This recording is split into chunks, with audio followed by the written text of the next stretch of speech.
toi whaatalo whaatu le tātou au whaafonga ma le au mai moa mo le tātou proklama masani nei o le sona o le wha moe moe. Ia le au tātou angatu nei mo le tātou amato le nei tausanga ma o le sona lona wha nei o le nei tausanga.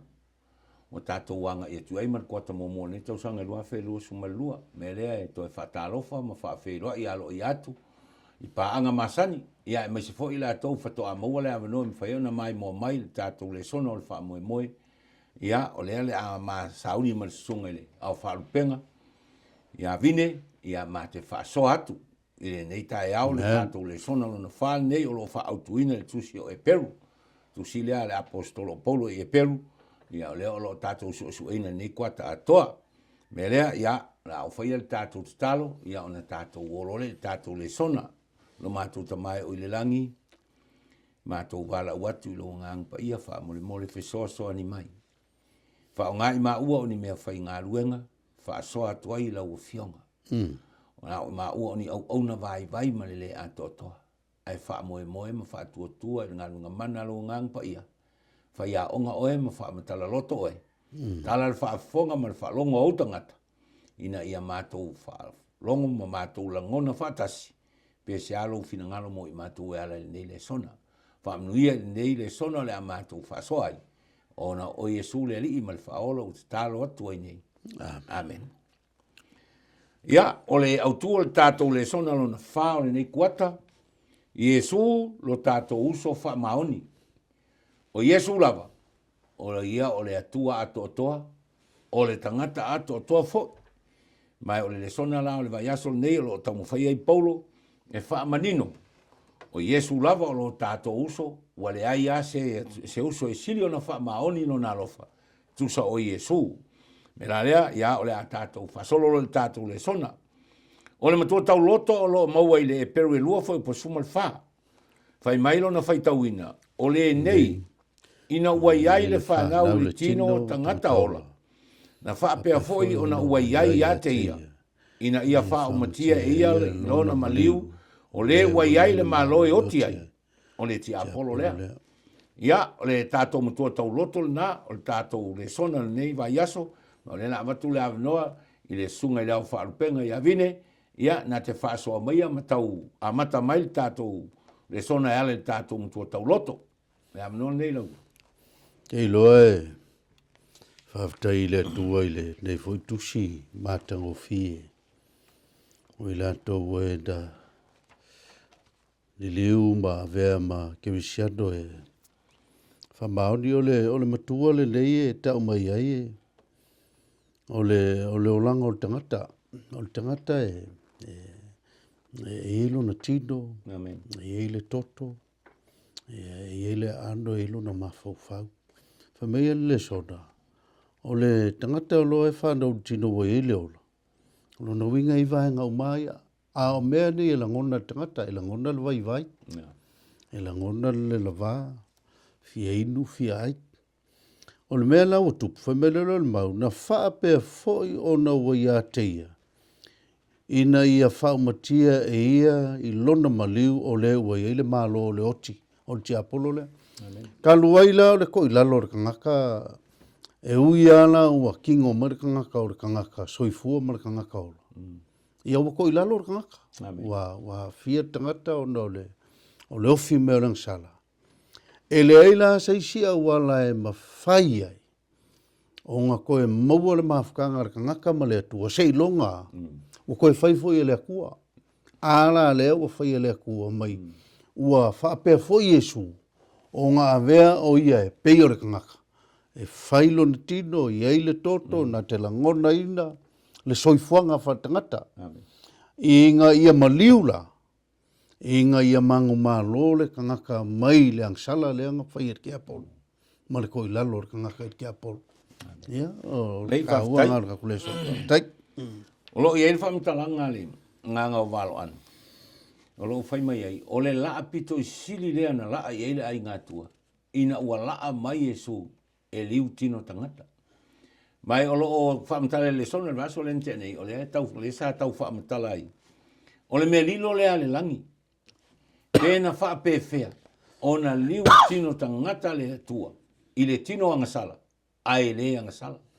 Mai folinga la o tapuni el tuspa. Ia le mele o le mawhai le mafofo le tangata ona manino mamala mai. Ei peitai. Paule mele o tātou loa ma tātou whamaunia. Na liu tino tangata Yesu o ia o le atua. Ai na liu tino tangata o le tangata fo. Mai o le mafuanga o le folinga mai i le poto ma le mata i sau o le atua ilana wa ai le tau whamata folinga nai le folinga le tau whamata mai paulo i le mato tau loto. Ana le liu tino tangata le atua. Ma vea ma tangata so i fua maola pe na tau. E le mawhai o na whaisa wha o le tanga o le tangata. Au a foi o le atua e se alo na tūlanga. E le mawhai o na whaakatusu saina le tangata i le atua. Peitai. Na pau wale o le awala e tasi na sila fia i le atua. E mawhai ai o na ia toi tongi o na ila le tangata. Ma whaola le tangata. Pe a whai e liu tino tangata. Ai whaftai le atua. O le o tātou soifua maola ma le mautinoa. O Yesu o le tātou so. Ua umana ia whai ala ngā ruenga. Ma ua manu malo le tion whai mai Yesu. Ia o tau loto tele. Ua o manu malo. Ia, tā whasolo atu i le vaenga mua le tātou le sona. Vaenga mua le tātou le sona o lo o toe vaai ai tua. Le wha uru tala. O le uso ua vea o le whaola. A o le alai au mai le tala i o ia mose. Me foi le na tupu ina ua filifili mose. Fai mai le tusi o le vitiko le a tātou le oino le tātou taimi. Ai le vitiko lufu lima lufu fitu ma le whaafitu o le iwa o lo ia le tala na nai le. Le filifili o mose. Ina ia tau le anga ina whaatasi ma tangata o lona nu. E siri atu nai lo le oa e mawai le ai tonu al malo ai kupitu. Mai tala maram lama le soi fua mai o mose. Na soi fua mai o ia o le atali o le tupu. O le tama le afino o le tupu. O ia o le tupu. O le aloli o le malo ai kupitu. Na onga i a onga sili ona lelei mamanga katama mai. O le tamau a inga na i ona lima. Ai talo o fai. Whaafetai i a mose. Na filifili a mose. E tu ul tamau a inga. Le ala e fōringa mai i o le uso wa ave o le whaola. Mose. Na ngalo ai a mose le tamau a inga malona mamalu me oma. Ai alua i lalo ea. Ona olona alofa i ona uso atanga Israel. Pa ata mai lona le. Yes, e mai sa ufina ngalo. Le usunga vindele. Ne vaenga o le tale son. Ka ua makau le o yo. Taimi ai. Ai tangata mai e whamtalanga tu la foto. Isala e lu ya so ia. Ai se tangata o motiva o le se me na te maua. Ala i ona whanua. Mwhina whaatau tangata la e. Te mau ainga o le si mea sa whaiwea mosa i antu la fono. A le ai se mea ave e ia. E whaawhai ngā ruenga. Ai tuli matai la. I le 5 lea tausanga o le iupeli. O le teimi le mangalo mai ai tā lafu ma. Toi whaafoi ei mea tangata lea pēr whapeua. O le tusa o le tausanga o le sao tonga. Lea ei le sa pati whaapitoa, lea tu whaapitoa tau o le sa pati sisili. O le teimi leo mai tangata celebrate le. Le sao le tonga lea man whamaangalonga leua. O e tā lafu 5 tausanga lo le iupeli. O le si mea tā ua, pēr ne sao novo. E manino atala o mosela. Na manatu e tu le tūlanga lewe mai o mose. Aolonga e o tsusio banga le o wakupu. E le sisi me o ia o e le o ia ke o uma le authority e ke pulea sa o loko. E na manatu o ia ianga le angaina whaatasi. Malona nu. O no se mea le lei manui ai. Nga mamao alea. Le vai o mose. E le vai mose i manguia whalalangi. E le vai mose i le kamau ainga o whalao. E le vai mose i le mau o lungo o le kiuke. Wha lea tunu uleia. O mga ko mose. E le manguia sili le lumanga. Ma le oa sili le o ka penga e le atua moia. E kusala ia peanga le anga ia i meo leo langangi. Ai sili aku le oa whala. E sel maa ia o le fui tangata. O ngā wa vea o ia mauso. E le mga oe, e mamao mauna tangata. Nanga le mele o le uso, ku se fōringa mai o se ainga. E langa e sili aku ngā laka le uso. Ngai lo le wōri.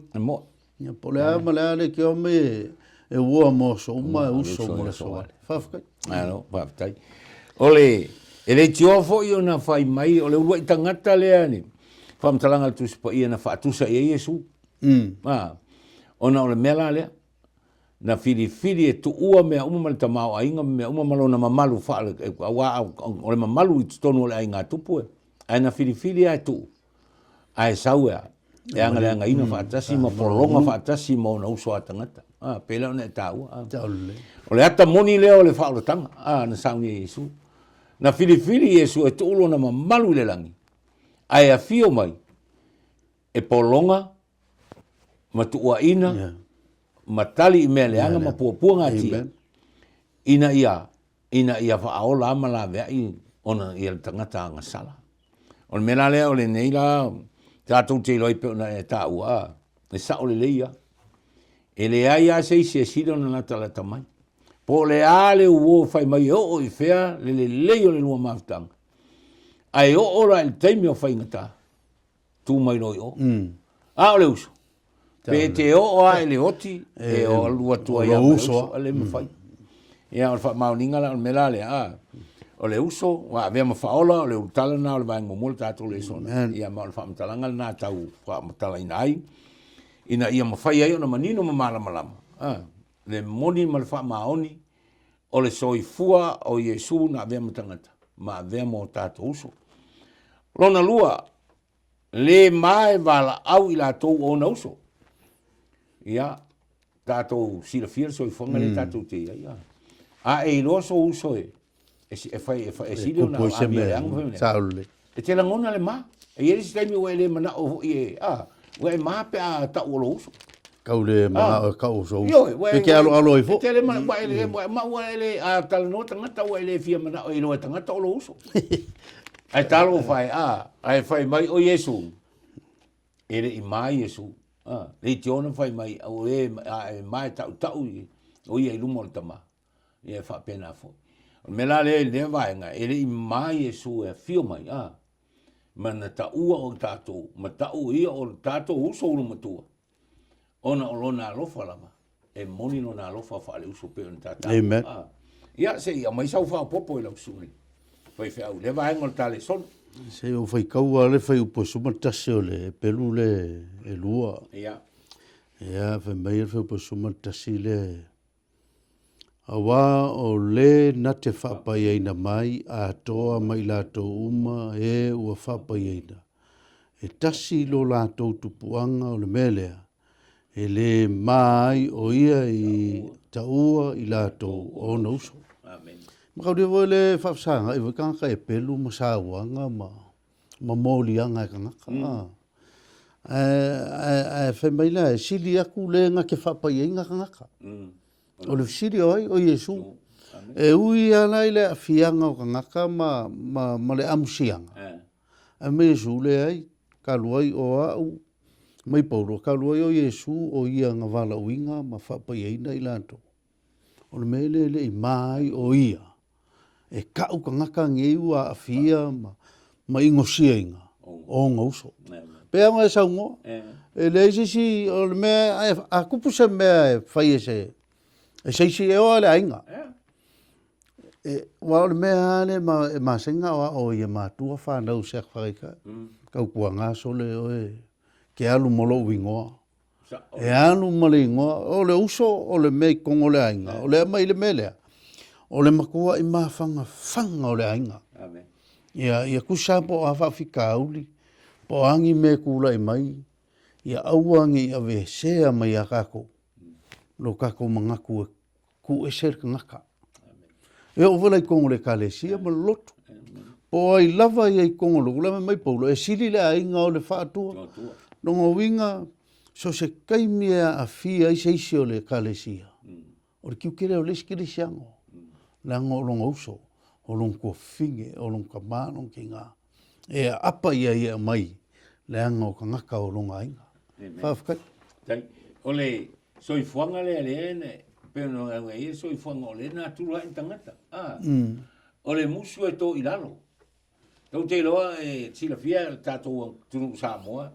e ele upule atupu lo ni mea le anga tangata fai mai se talo fai na le whako i lalo ai Ta o le. talu ai o le mea lea o le masiasi fai mai e muso e tauna a o Yesu Ngā lua e. e le i ma Yesu e ta ua i o to i lalo ma un tato vai ai Ta o o le le. maliu le na maliu o Yesu o te le i loa se pānguta ma se tangata sili o nanga sala ma fai mea vale ana pei o le maliu na maliu o Yesu fa sa to o Yesu E ma. ai le i ma a tato peano e o fola tonu le kai Mama. tato te ta uta wa tato le ai ngole tu ai na na ta vale au se fai me so se o ka vale ma ko ila lo ko le ai wanga ai ngalo ai ele ai le fina ngalo na le tu o le fina ngalo le tu i o popo mai lo uso le Ya. wa al mela le so Yesu tinga lama na tato wanga sala manga sala fai mai fam talanga Isaia ua mumu ula tato wanga sala ai le mai Yesu e tato te o e apa mai e fa o popo atu tato ona le fa no ngolana no na fio mai malo na liu tino tangata ina ia fa ola le tangata na leilo Te ko o le kaua i o le kala Yesu le fai mai le matai o sfuru pe kotu lua o kotu mai a Yesu. A ko mai ka wa uru mokanga. ya E ma vo Yesu e musu vo Yesu e ka. amen Danga le sile me ari. ya E uin ka ko Yesu o ka ko uso le nga fire ko ngiolo ka ko ai ku kelo le meku. E mama ai ka ko. esau Wala ngal menga le nga ka ko fa finka ka ko le.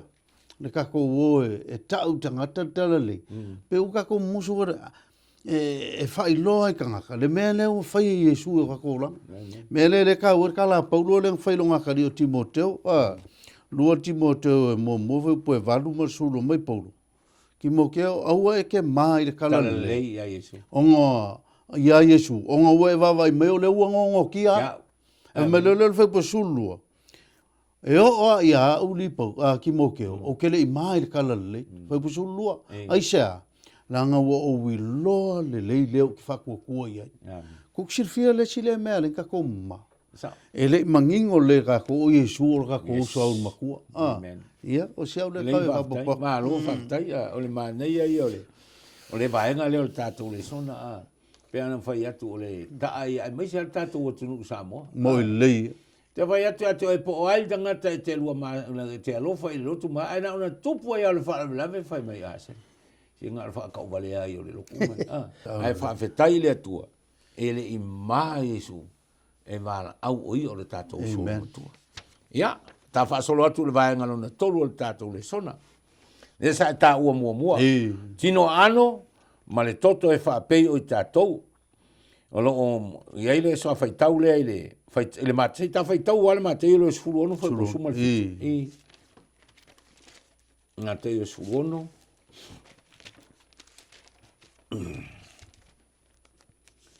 sfulu no fa suma il fitu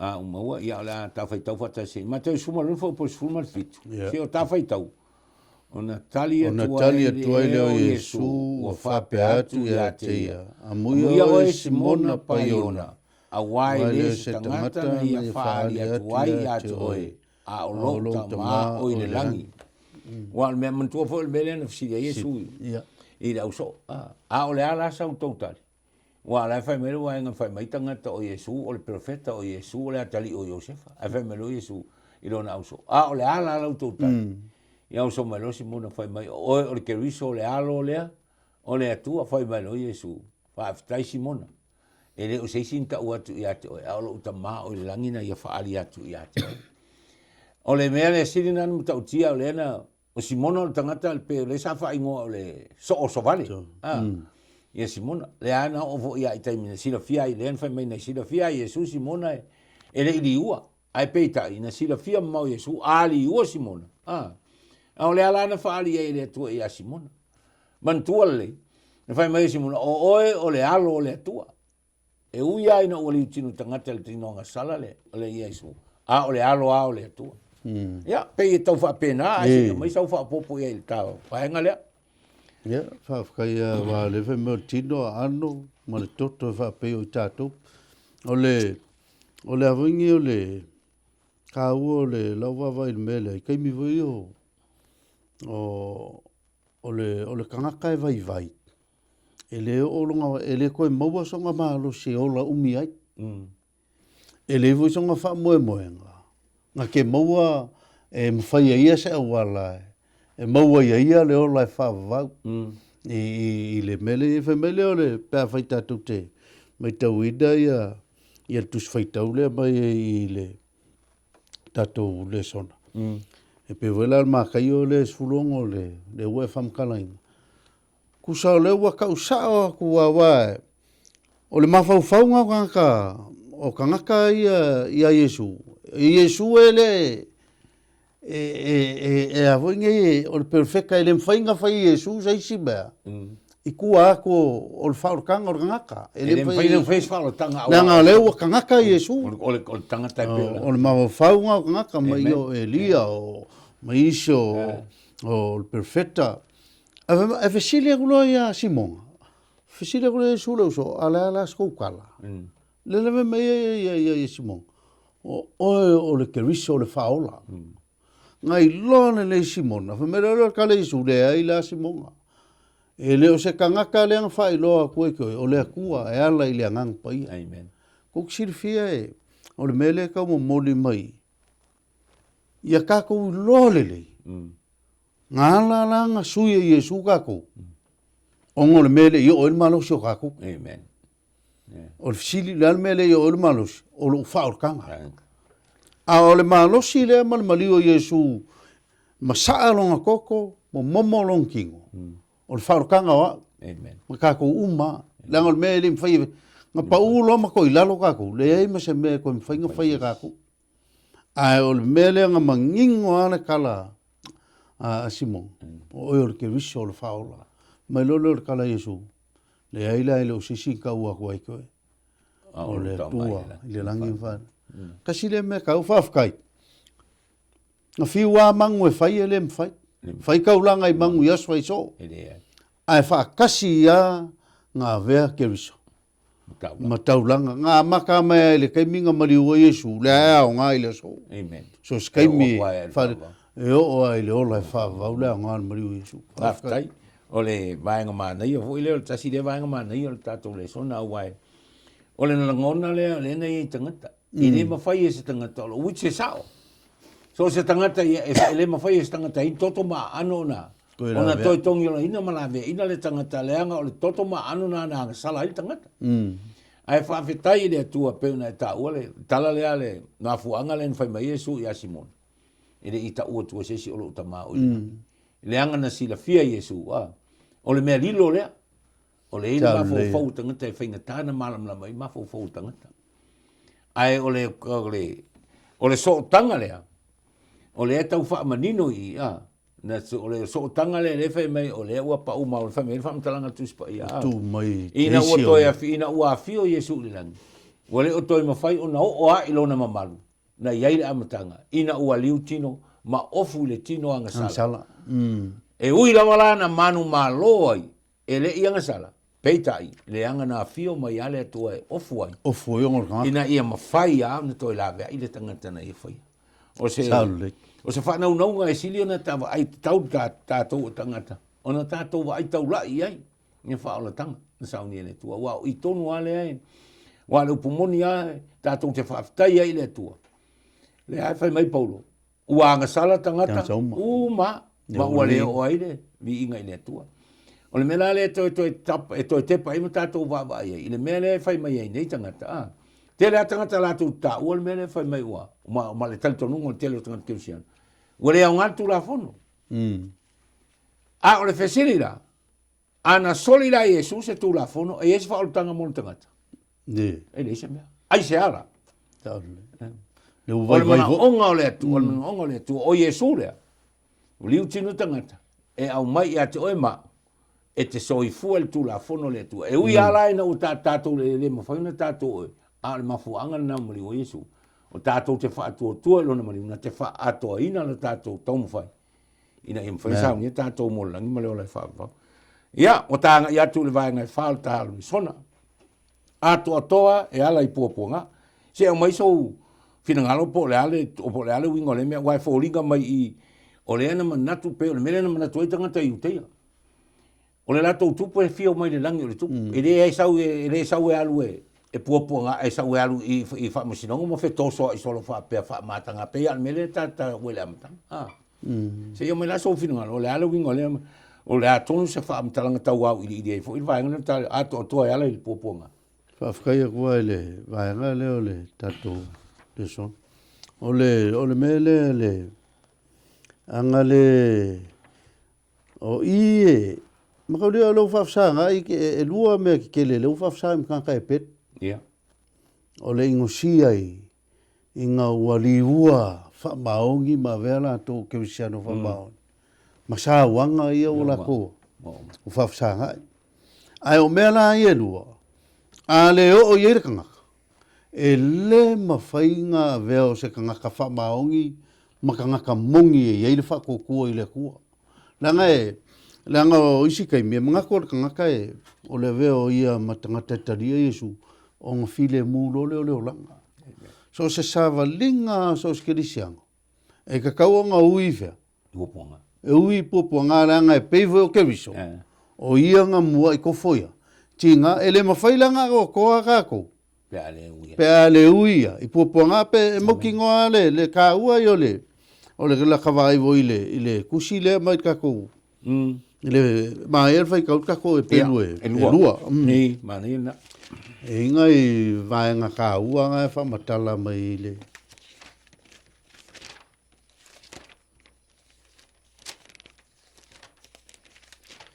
Ia elfai upo e sfulu su fitu ia masu var.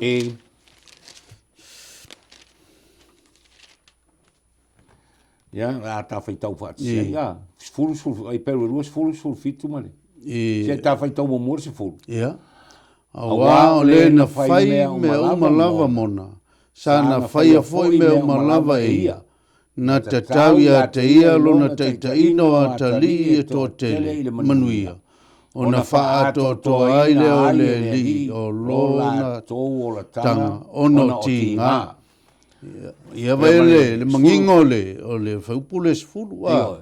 Mai, o Yesu lenga kai inga o ia ngā maka mea, o ia ngā maka ki ngā. A o ia voi la lenga wala uinga la kouvia. Whemele o kala Yesu, e le mawhainga ako, kala unga paulu. E le mawhainga ako koa. Pe ale ui tinga. Pe ale ui tinga. Ia kako wawa. Ile rwa sufik. Ia. Sufik kuma sumal wal. Ia. O le mele, ua te tau ai ina ia vea o ia whapei o na uso I meo malava. Ina ia whaia o ia ma whai taulanga siri, e a lofa ma wha maoli ne mea le atua. Ina ia whaia ia se tongi ola mua na sala le nu. A wā na tinga ina o ia ina o tofo ina. O le lele ua ma whai ai o ia o na pesosani I e ua tofo ina. Amen. Ia le li. Amen. Ka ua I o le mele o le kako ui kofkofonga. Langa o lai I le kua pesosani a kako. Amen. Ma ia whamkalanga a Yesu e ala, a Paulo e ala la mai. O le mele ngā lainga ve Yesu ma whaikaulanga e. Ngā ke kongi o la inga kako. Ngā savali ia I lunga kofkofonga ia. Amen. A o longa mā loa I lai kofkofonga ia ma kofo ai. A o orka ngā kai kofkofonga. O ia fsosoangi mai. Amen. Me anga ka ua mele. Ele se auloe e ka kia I lunga o se. No. Pe ale kua le sunguinga ma fa fiku o kula fongo mai fa fiku nga sungu o nga koa ka kia mai lo le ulo fa penga le langa nga kisia. Amen. Ele mo vai nga mongi lo fa koku. Ina o feto. Pe le fa sanga e mang fa fika o le lo. Tato va ye fa fita uni fito I male o no. Ia. E o melengi fa fika uni me tato. Ana se si taimi nei le o ti whaatasi o le whanau o tō se fu. Mo le tō lotu. E ei tangata o le tō lotu, ai tasi le atari o maliu, ai o wālana maliu ona o le po le Whakamala. ole ola fa ale ole fa tamala foi ole ola nga so na fai ai tai ma fai mai ua ole o yo ola le ti ona fai mai le tua ya satani o e vai la o no yo pua ole ala o sa Yesu fa tino le matato ai na ui mai lalo isi awala mau lalo sau fe tau i mo poponga o nga luenga de tu ua ina se ia ole o se o so i fuanga sile ona matautia ai fai mai o pua ngana na fa ato to ina ai lo na mana e lave ina ai tangata o le ata fo lale o le ta e pe na sau no a tato le o ia i le mo fai na tato i lo le fai na fai mai ni tangata e o le ala le langi ma na ia la mole mole oi ali ie se a fai la mole mole a fai na fa tau le toto Yesu o e fa fena e fai mai la mole mole mo fai ngofia o le la i le fai ngata e tasi ala al mele mautinoa tato tele mo fai ai tasi ala me o tato mo fai ai ina o tato fa tua ia Yesu wa umo no ia o ia uma wala ia o pua ngala ina fa ato to ina i fa tangata e te tau foi ona ui ai tangata ia o ta fa solo tu vanga mulu le tale sona o le uso wa vea o le fa o le asa o le ale wingo le me o se uso wa vea fa ya ke longa e para wa vai le pelu le sulu o le ko fa manga ko ku e paulo se ta fa tau ale suma lo ai mo mo o le fa tau tangata o le tu ia le ta fa tau ia pelu suma lo mo mo o le fa mau ala ta fa tau fa se fa tau o le nei o tatou foi o lo ua vanga mangai e fa tonga o e mata mai e fa pea na to tele na tatou tu e se ia o mea mafa uma a toa maleanga sala e fa lave ngofi ai tatou ia tatou tau fetuli male on sai le ala tanu o yo tatou luma ma ia wawa atu ia Yesu o lena te taina ma lena te fa ato to ina le fa tua o lena on sai le sa tauru mo fa tau wa ia te ia le ma ona ole oli sa tu i ona luma wa nofo fo o ia le tu tau matau o le nofo ali o le tua awa ia o toma fau lena on sai le fa tu ese fa pena ia te ia o e sala nei fa vai o tou loto ma o tou le la vatia o i nei ona po o tou le te atu e o le fa saina o tou toto i lo o tou te atu le ang sala ia ma nei el fa punga le apostolo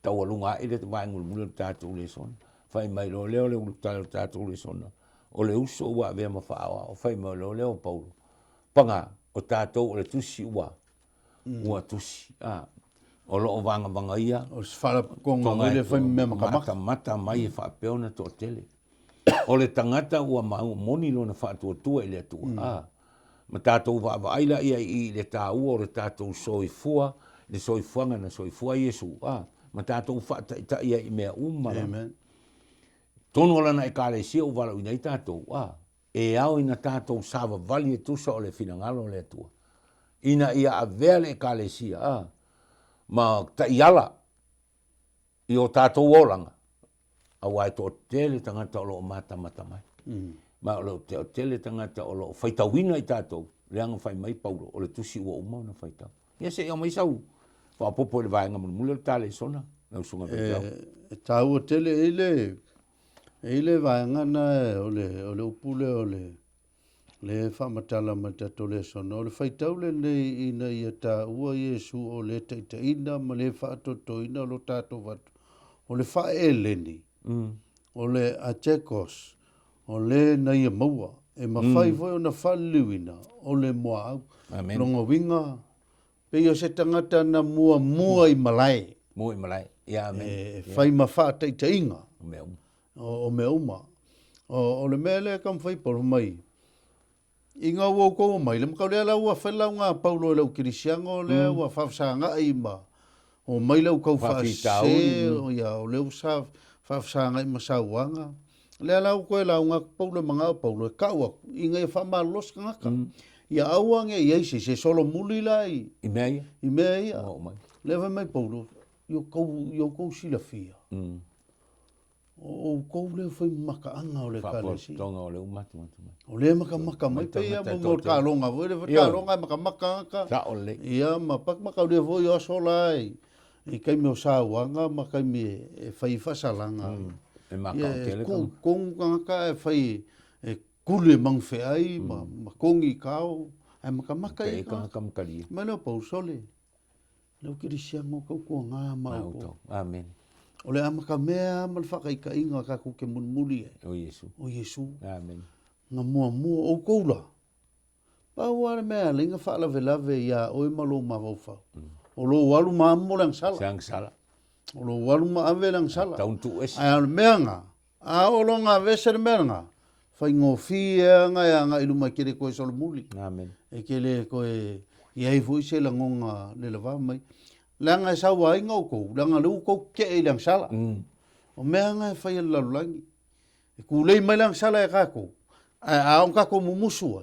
kam fa lo ki apolo fa sia wala amen fa sio ki e on kanga a le fe au le la kai mai lo kele amen a vea ko fonga la nga maka Yesu nga mangu malo o le ka vinga ko amen fa lo fa tai ya o le tawalunga na tal le sona el niva yaso le au fa fonga ma le au mai mo o Yesu lava lo tato fa o ia foi na te fa ato to ina I tato I mea malama wa uma na soifua Yesu I le soifuanga a to le tangata e te tau ona soifua I le tangata amen ma o le luinga na mo tatou tangata kerisiano pe a fai tatou te manatu o tatou o kerisiano e tatou te le mawhai ona soifua le soifuanga le na wha o mai Yesu ia ona fisili lole I ate o fisili au I ate au tali ta ua I le atua le na mea a tatou le sona le na o le tawalunga na tatou le sona o neiva Yesu wa vea Yesu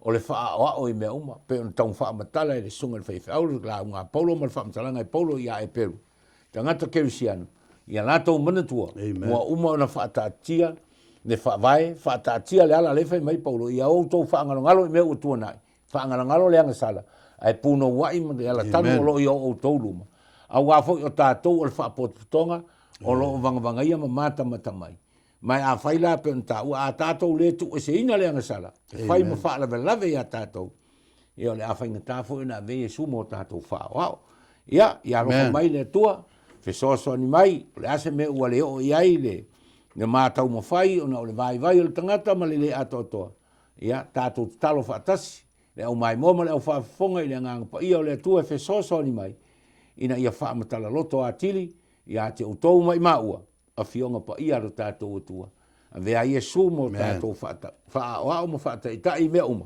saunia tatou mo langi ma le ola e fa vau fa mni te le atu le tua ia te o tou o lo mo fa na mai mo mai ma fa fonga mai tatou le sona le nei tai au ia le a tatou fa I uli talo lo matou tamai o I lunga la vai le langi wa fa I wina le matou le sona ma la o fionga na matou fe tu fa I ai nei tai au matou talo I le atua I le au fio lo matou tua fa mole fa atoe lo fio me o le o ai lo matou fai o ia o le atua e atoa I me uma fa na una watu ma o loto ia te oe mo lio I finangalo mo fa mo o tangata o e na fa fonga ma mai mo ina ia ma fai na ta pena I tili matou mo le langi ma le ola e fa vau wa uma na sa unia mo I matou fa mangalo ni me o matou le ato toai talia le matou o lenga le nei tai au e ala ia te o Yesu le li I ma le faola.